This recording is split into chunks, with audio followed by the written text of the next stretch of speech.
Hello everyone and welcome to my 2021 Exam 2 Special walkthrough. I'm going to be going over the multiple choice, and a lot of people have told me this exam is absolutely spastic. I don't know what VCAA has against SPES students, but I think it's because they gave the SPES students an advantage in methods by giving an easy exam. They wanted to just punish them this time. Let's have a go. Okay, so with question 1, we have f of x being that the number of asymptotes that the graph of f has in the interval that is. So, to have an asymptote, our denominator needs to equal 0.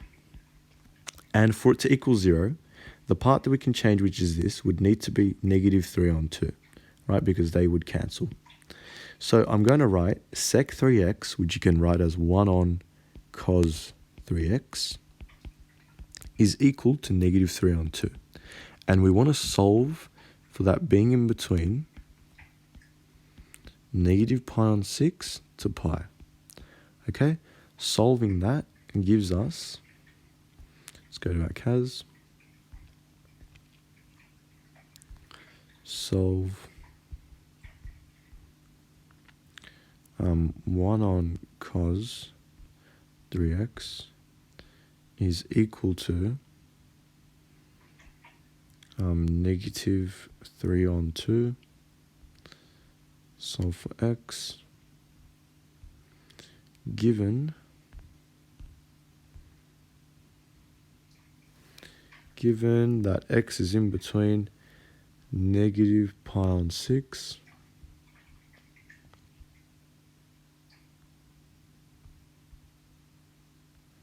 and pi. So that gives us 3 solutions. So that means our answer is 3, okay? The implied domain of the function with that rule is, so for cos inverse, we know that our domain is normally in between negative 1 and 1, right? So that means whatever we have inside of it needs to also be in between that interval.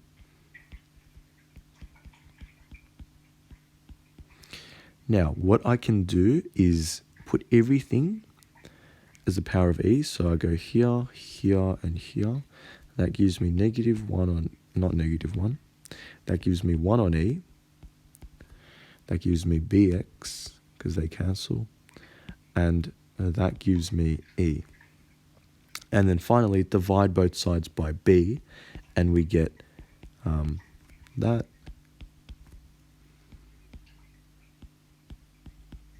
So that's our answer there. And that's going to be E. The coordinates of the local maxima of that graph are, okay.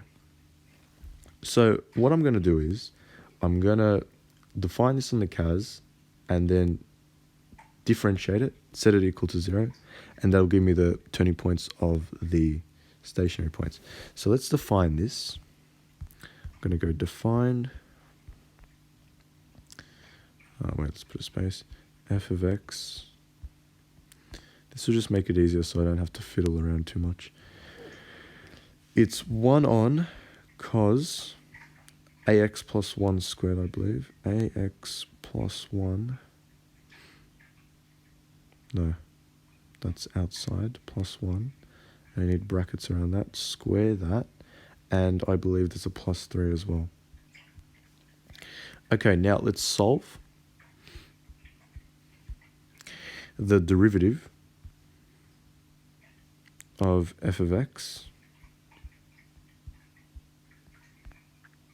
equaling 0, and of course with respect to x. Wait, what did I just do? What did I just do? Why is this saying true?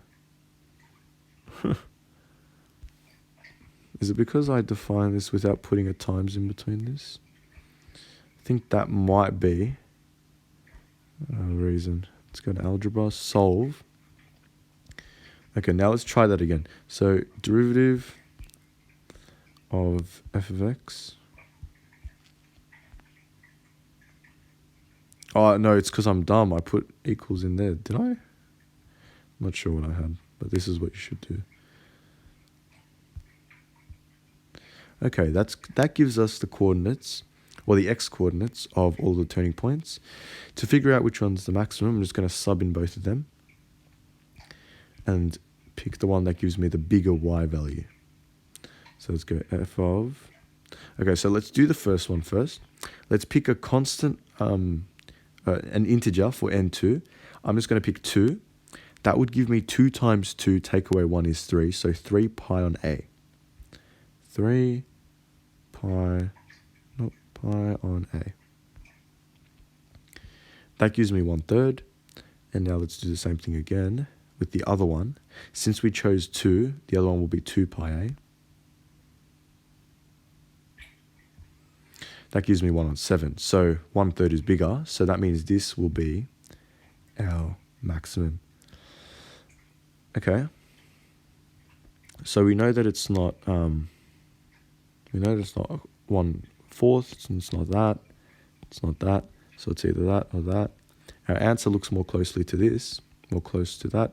Ours has a -1. This has a +1. It really doesn't make a difference because you can put any integer for k. So our answer is E. Okay, for z being a complex number, if the imaginary component is greater than 0, then argument is. Okay, so what I'm going to do is I'm going to say let z be a complex number where you have a plus bi. Let's actually work out what this is. That's going to be a plus bi times a minus bi on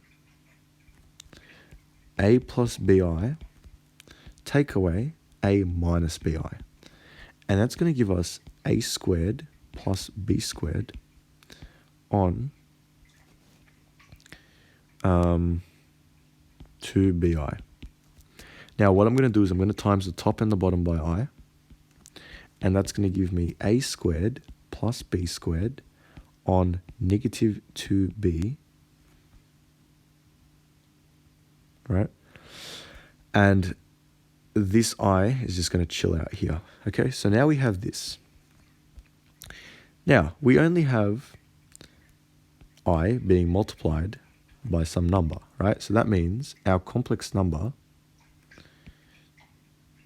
is going to be on our imaginary axis somewhere there or somewhere there. If it's up here, our argument is pi on 2. If it's down here, it's negative pi on 2.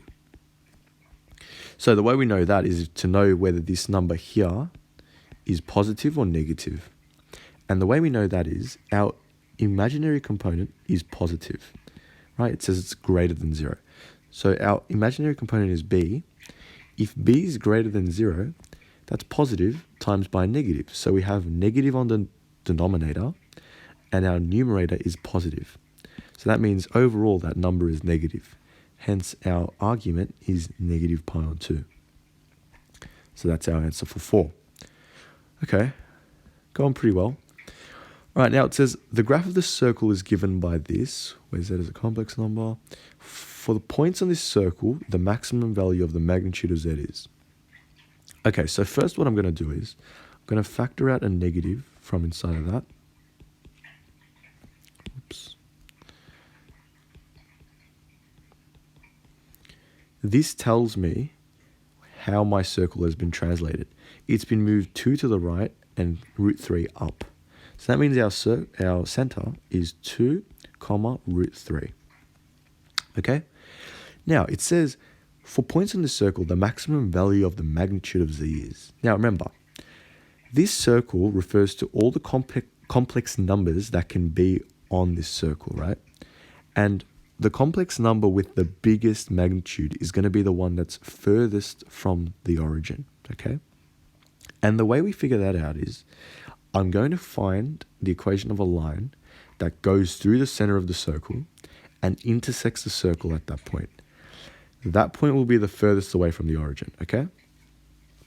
Now, the Cartesian equation of the circle is going to be x minus 2, because it's been moved 2 to the right, plus y minus root 3, because it's been moved root 3 up. And this is equal to 1, because our radius is 1. 1 squared is 1. Now, the equation of that straight line is going to be y is equal to our gradient, which is rise over run, right, because you're comparing it to 0, 0, So our gradient is root 3 on 2. And our equation doesn't have a y-intercept because it's just 0. Now what I'm going to do is just sub this into right there. And that's going to give us x minus 2 squared plus root 3 on 2x minus root 3 squared is equal to 1. Okay, now the reason this is useful is because when I sub it into there, I can figure out where the circle and the line intersect, okay?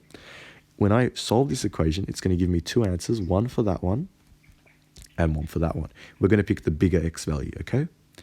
And then we're going to sub that x value back into the equation of this line that we figured out right here. And that's going to tell us the coordinates of that point. Then we'll be able to figure out the magnitude of that complex number. Okay, so let's go back to our calculator. And let's solve that equation. So we have x minus 2 squared, okay? And then we have plus root 3 on 2 x take away root 3, right? And that's all squared, and this is equal to 1. Where's that at? Equals 1. Solve for x. Okay, now this gives us two answers. The one on the right is a bigger x value, like I said before, so we're going to pick the one on the right there. Okay? Now to figure out the y value at that point, all we need to do is sub that value into that equation we found for the straight line, which was root 3 on 2x. So instead of x, I'm going to replace this one. Okay? And that gives us, got to make sure you have brackets around everything. That gives us that. Okay, now that we know the coordinates, to figure out the magnitude, all we need to do is square root the x-coordinate squared. We found the x-coordinate to be that. Square that boy.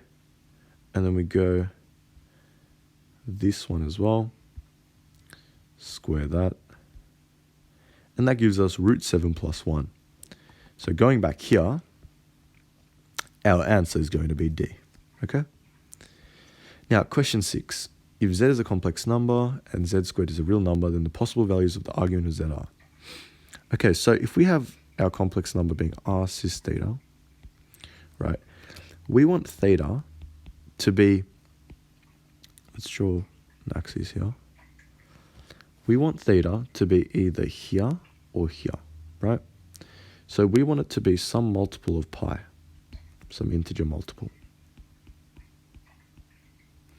Now, if I double or if I square the complex number, that's going to double my theta. So that means my original theta needs to be pi k on 2, where k is an integer. So that means my initial argument needs to be option A. Okay? Now, even if k was 2, that would give us our theta being pi.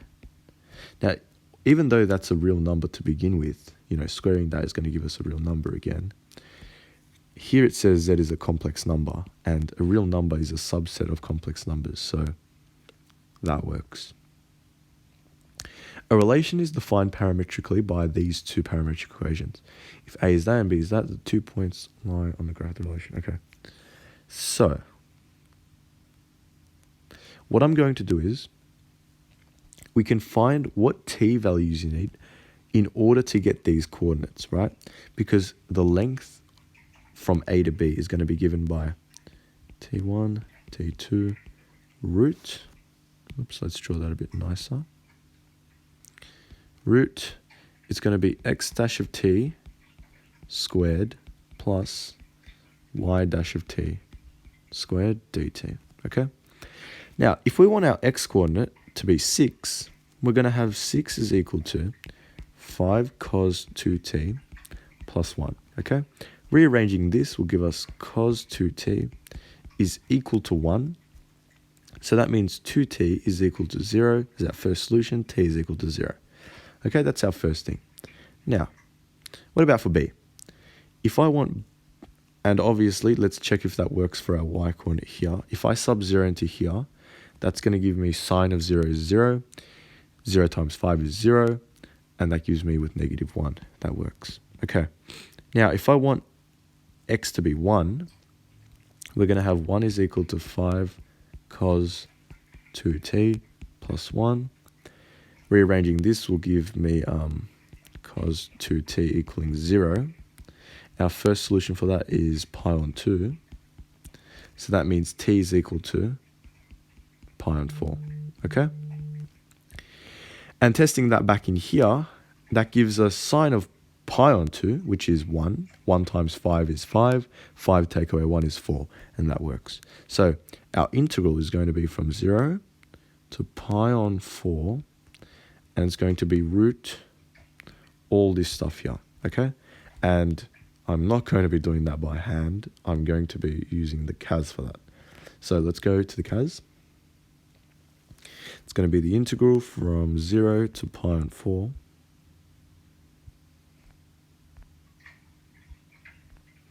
Square root of our derivative for the first equation. Our first equation was 5 cos 2t. 5 cos 2t, just using x here. And it was plus 1, right? Doesn't really matter there, but you get that. Square that. Plus our other one. It's going to be a derivative of, what was that? It was 5 sine 2t take 1. 5 sine 2t take 1. All squared. Make sure I haven't stuffed up. Okay, 5 pi on 2. I love how Notability has a heart attack every time I go out and come back in. 5 pi on 2, so that's my answer. Okay, Euler's method with a step size of 0.1 is used to approximate the solution of the differential equation that, given that y equals 2 and when x equals 1, the value of y correct to 3 decimal places when x equals 1.2 is. Okay, so our initial x value is 1. Our initial y value is 2. Okay, to get our next x value, we're going to add 1 step size to it, right? So adding 0.1 to 1 will give us 1.1. And then our next y value will be our previous y value plus our step size times the derivative at the previous pair of points. So at the previous pair of points, we had y is 2, sine 1. So all I did was just sub x and y into here, the previous ones. Okay, that's what that gets me. Now, let's go for the next one. We're going to have 1.2, right? Okay, wait, let's actually kind of work out the decimal number for that, just so I don't write too much stuff on the page. That's going to give me 2 sine 1, right? 2 sine 1 times 0.1 plus 2, was it? Yeah. 2.168. So this is 2.168. Remember, use all of your decimal points when you're doing this. So our next y value is going to be our previous y value, which we just found, plus our step size times the derivative at the previous pair of coordinates. So that's going to be sub in the y that we found, and then sine of 1.1. Yeah, that should be right. Okay, so now I'm just going to put that into the calculator to get the actual decimal value out of that. Okay, so make sure you use all digits, all decimal places. So we get that plus 0.1 times our previous one. So that was this times sine of 1.1, was it? Yeah, so we get 2.362. So our answer is C.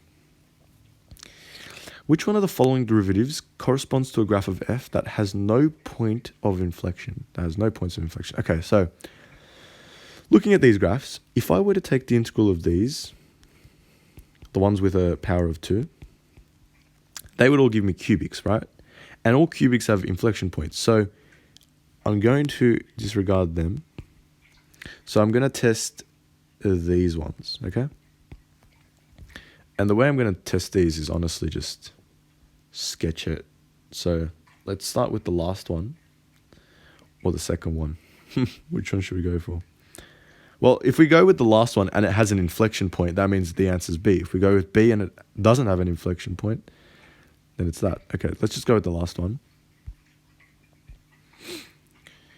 Okay, wait. So the way I'm going to sketch it is first I'm going to integrate it. Right, I'm going to take the integral of it. And the plus C won't matter because all that does is translate the graph up and down. If it has an inflection point, it's going to have it regardless of that translation. So what was it? Cubed. And then was it minus 12x, minus 12x? Dx. Okay. So that's what we have here. Let's copy this, add a graph, and sketch it.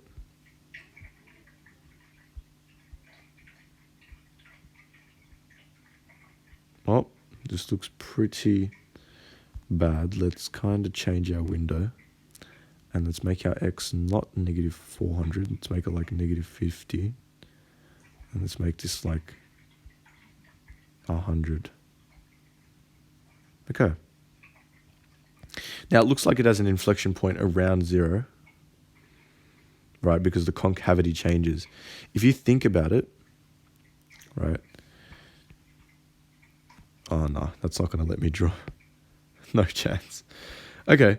Wait, let me make the window a tiny bit better.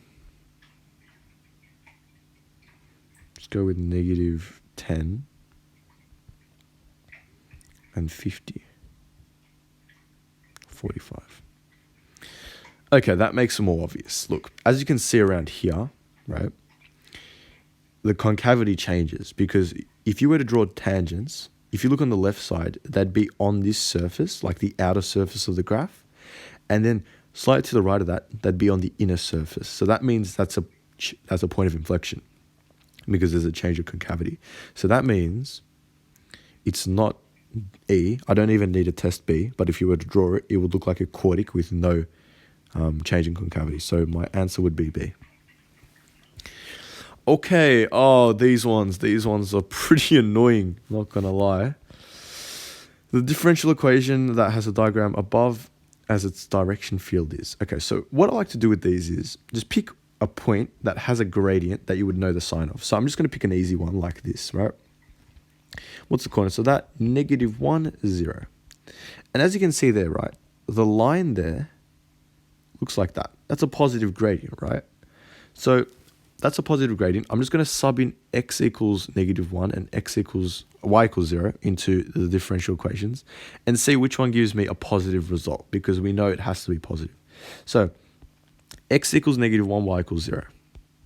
This would be negative 2, so it's not that one. X equals negative 1. That y equals 0. It would not be that one. Y equals 0. X equals negative 2 would give me plus 1.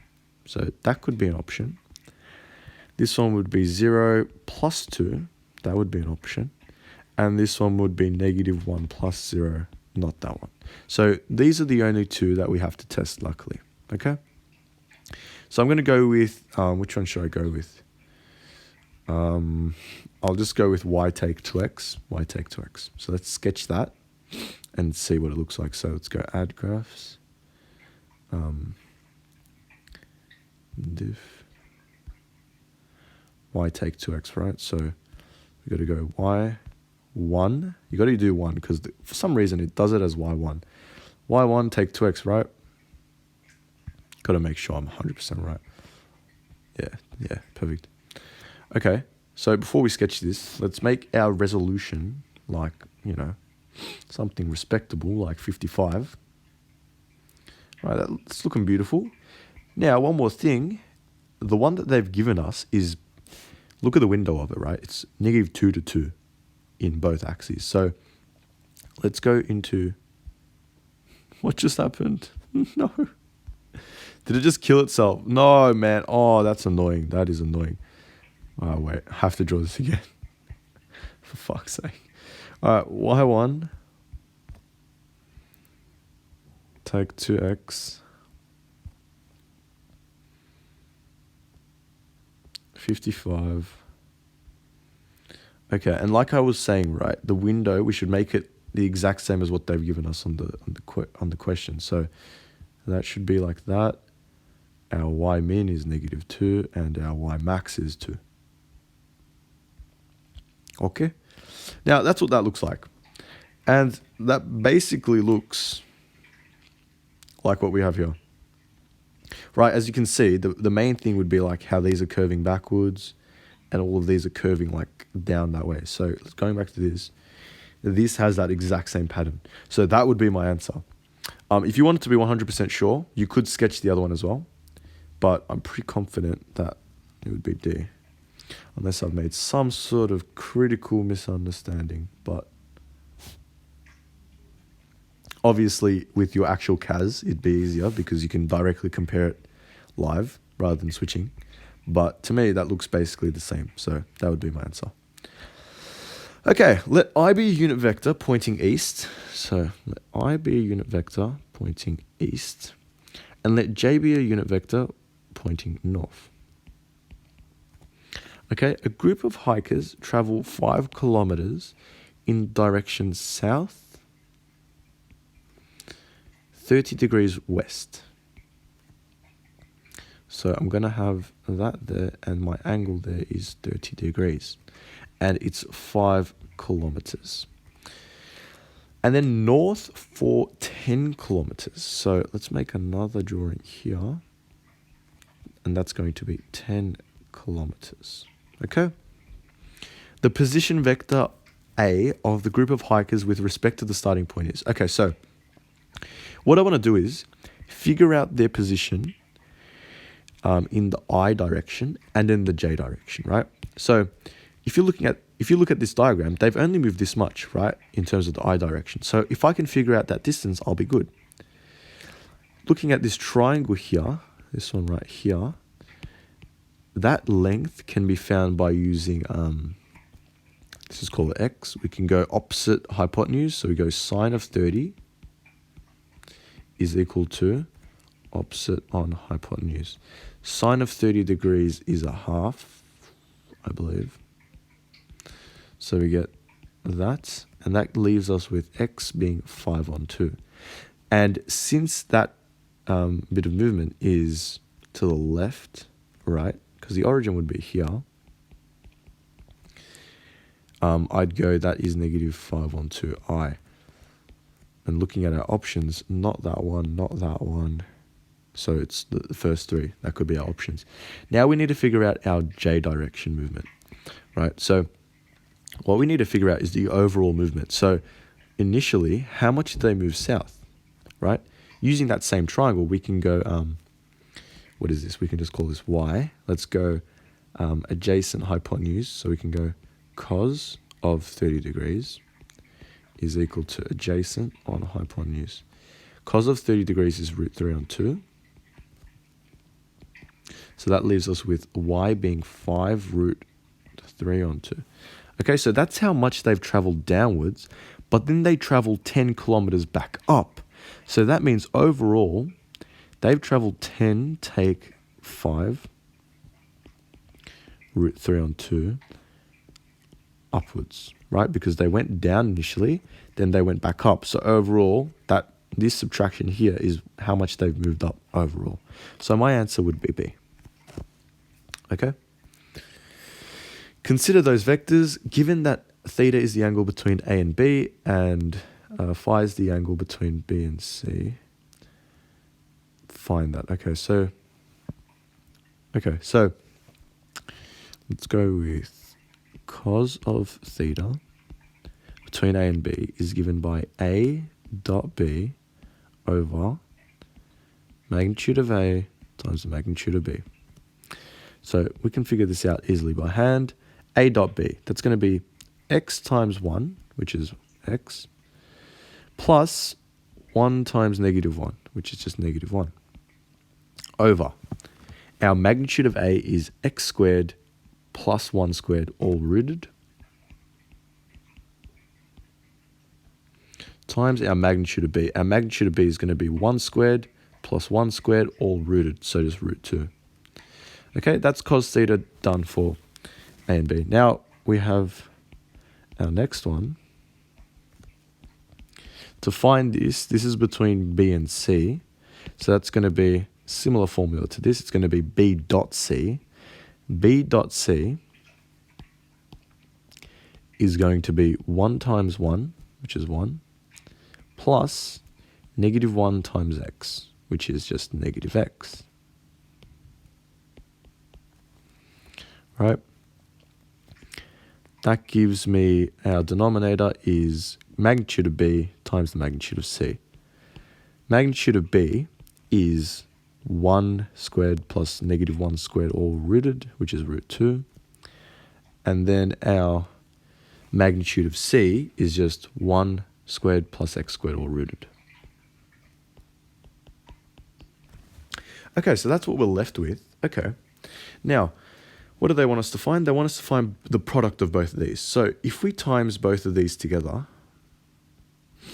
on the numerator we'll have x take 1, 1 take x. And the denominator is just the same thing, legit twice. So this will be root 2 times root 2 is just 2. Root 1 plus x squared times root 1 plus x squared is just 1 plus x squared. And on our numerator, we get factor out a negative from this one.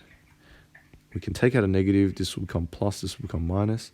Now you can see these are the same brackets. So I can replace that with x minus 1 squared. And looking at our options, that leaves me believing that the answer is D. The scalar resolute of A in the direction of B is 4, negative 4. So we got A dot B on the magnitude of B is equal to negative 4. If B is negative root 3i, the vector resolute of A in the direction of B is. So the vector resolute of A in the direction of B is given by this.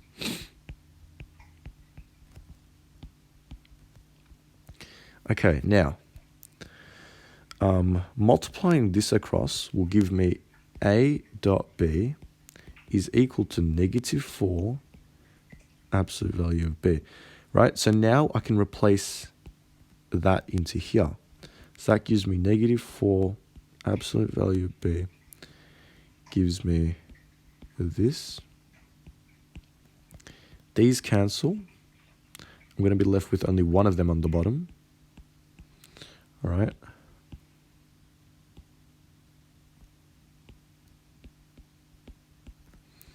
Now it tells you that the actual vector B is that. The magnitude of that is just root 3. So my answer here would be negative 4 on root 3 times by the actual vector. And here, this would cancel with this negative, and this negative will become a positive, so I'd be left with 4i. A body of mass of 5 kilogram mass is acted on by a net force of magnitude F newtons. This force causes the body to move, so its velocity along a straight line of motion is given by that. Okay. F is equal to, so we want F equals ma, right? It'd be useful if we had acceleration. So I'm going to figure out, actually what I'm going to do is, I'm going to use this formula here. This one, V dv on dx is equal to A. So V dv on dx. Okay, using this equation, I can work out dv dx. That is just 2. V dv dx is just 6 plus 4x. All right, this is equal to V dv dx. And as you can see, that's equal to A. So I can go F is equal to mass, which is 5, times V dv dx. Now they want it at x equals 2, so I go F is equal to 5 times 6 plus 8. 6 plus 8 is 14. 14 times 5 is 70, so that's my answer. Okay, a diagram below shows a stationary body being acted on by 4 forces whose magnitudes are in newtons. The force of magnitude F1 newtons acts in the opposite direction. Okay, so let's resolve our forces, right? Vertically, this is going to be 6 sine 30 degrees. Now, sine of 30 is a half, so 6 on 2 is just 3. Okay? Now, in this direction, this is going to be F2 sine of 60. And sine of 60 is just root 3 on 2. So that's what we got there. And now what we've got to do is, we know that those forces need to cancel out because they are the only vertical components. So we have to go that they are actually equal. Right, and that leaves me with F2 is equal to 3 times 2 on root 3, which gives me 6 on root 3, or 6 root 3 on 3, which is 2 root 3. That's what F2 is, 2 root 3. Okay? Let's clear this. Okay, now that we know what F2 is, let's deal with our horizontal components. Now, this way, when we resolve this F2 into our horizontal component, we get F2, or 2 root 3, cos of 60 degrees. Now, cos of 60 is a half, so this is root 3. Okay? And similarly here, not the vertical one, this is 6 cos of 30. And cos of 30 is root 3 on 2. So this is 3 root 3. Okay? Now let's deal with all of our forces. To the right, we have 8 plus root 3. And then we have to have that equaling the left side, which is F1 plus 3 root 3. Okay? Now, okay. Have I messed up anything here? I need to make sure I haven't messed up anything. No, this is looking fine. So subtracting this to the other side gives us F1 is equal to root 3 take away 3 root 3 is 8 take 2 root 3. So that's my answer. An object of mass m kilograms slides down a smooth slope that is inclined at an angle of theta degrees to the horizontal, where theta is in between that. Okay, so got something like this.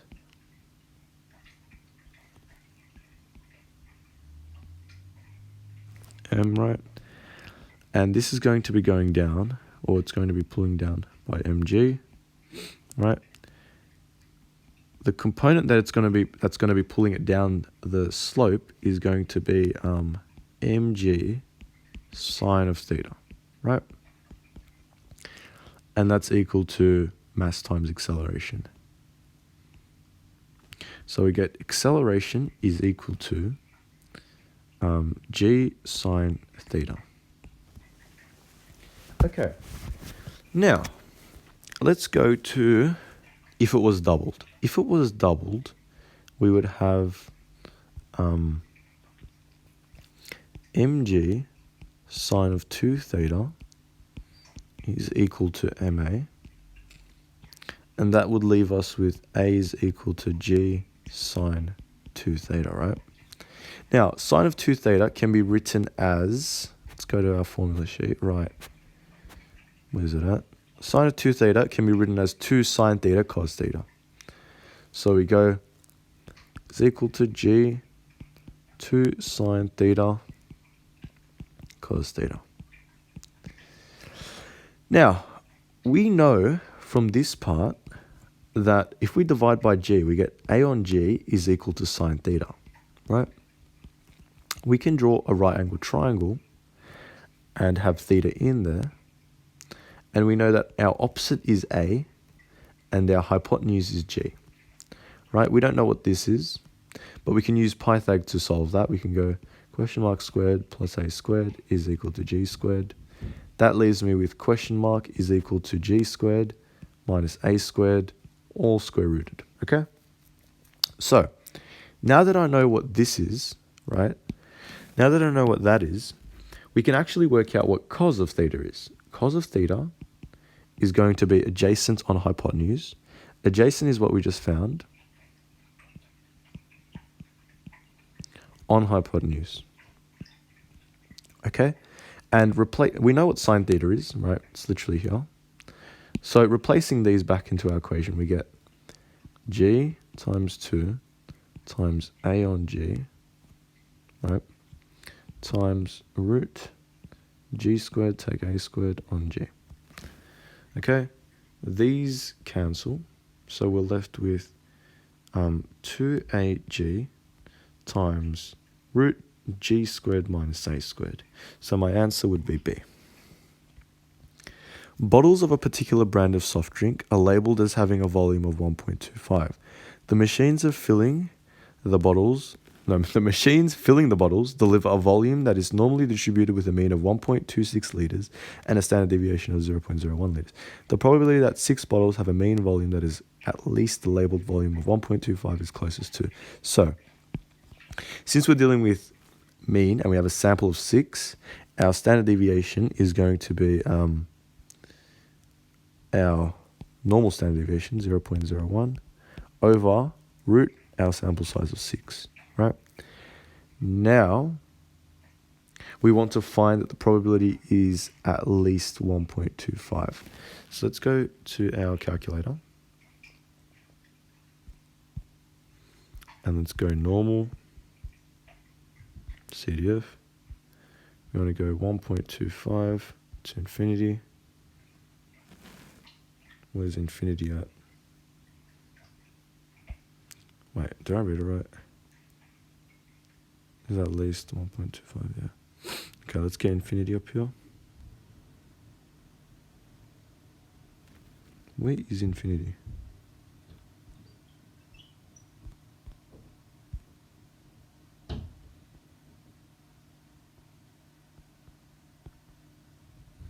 Hey, yo, where's infinity? Why does this do this? Let's go normal. CDF. And honestly, let's just cheat a bit and copy that. Hey, smart, you know? Right? And that goes to infinity, right? No negative there, though. Our mean is 1.26, as it said in the question. And our standard deviation is what we just found, which was 0.01 divided by root 6. If that's not right, we'll be sad. 0.993 or 28. The answer is A.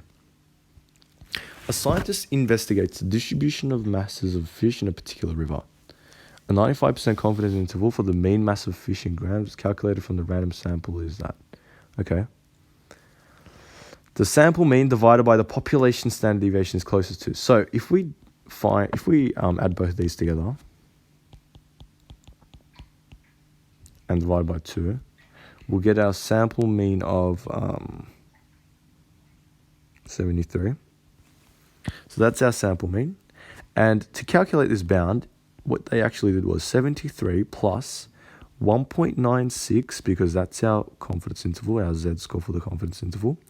And we have the standard deviation for the sample, which is standard deviation of the population over our sample size rooted, which is 100 square root, which is 10. That equals 75.8. Now, all we need to do, honestly, is just solve this equation, and we get our population standard deviation. So we go algebra, solve, 73 plus 1.96 times square root of our standard deviation over root 100, which is just 10, is equal to our upper bound. You can do the lower bound as well, but you would need to subtract this section here, and you would have to set it equal to the lower bound, obviously. And we get that. So that gives me 14.28. That's not an option. That means I've stuffed something up. What have I stuffed up?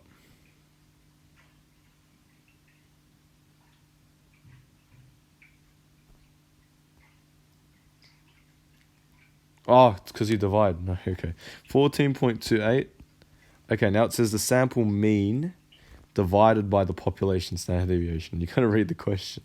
So we go sample mean divided by what we just found. So that's going to be, no, it got rid of it, but it's all right. Let's go 73 divided by, what was it, 14.28 something, 5.11. So that's my answer.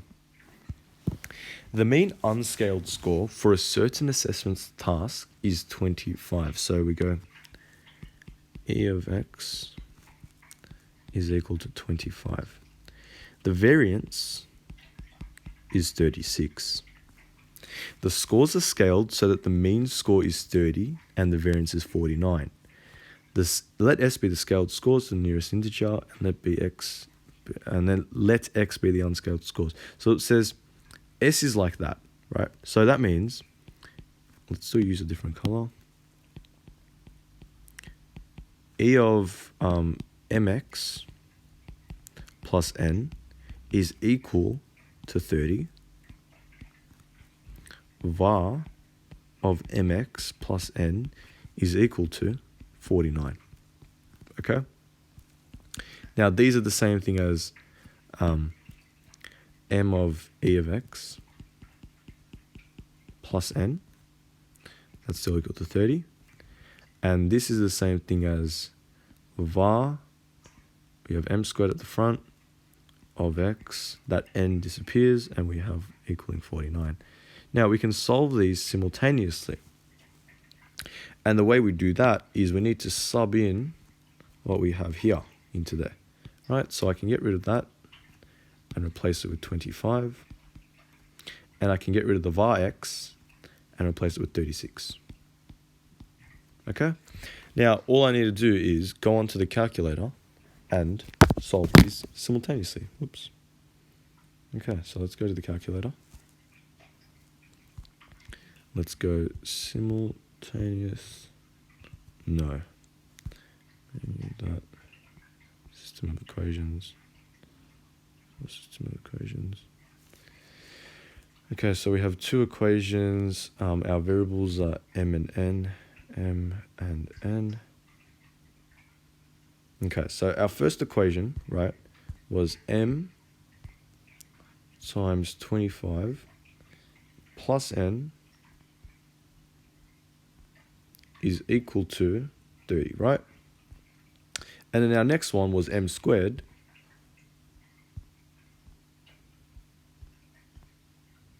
times 36 is equal to 49, okay? Solving this gives us those values. Now,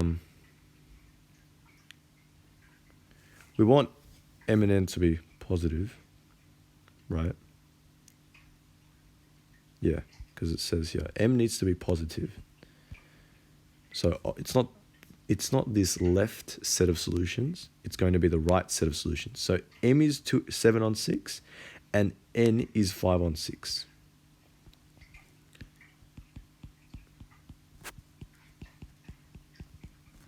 Okay, so now that we know that, we can just easily have our raw score of 32, put it into here, and we get our scaled is 7 on 6 times 32 plus 5 on 6, right? We're using these values here. And putting down the calc, because I'm too lazy to do it by hand, gives us 7 on 6 times 32 plus 5 on 6. And that should be a nice 38.16 to the nearest integer would be 38, okay? Now, an office has two coffee machines that operate independently of each other. The time taken for each machine to produce a cup of coffee is normally distributed with a mean of 30 seconds and a standard deviation of 5 seconds. Okay, on a particular morning, a cup of coffee is produced from each machine. The probability that the time taken by each coffee machine to produce 1 cup of coffee will differ by less than 3 seconds is closest to. Okay, so we need to make a new variable.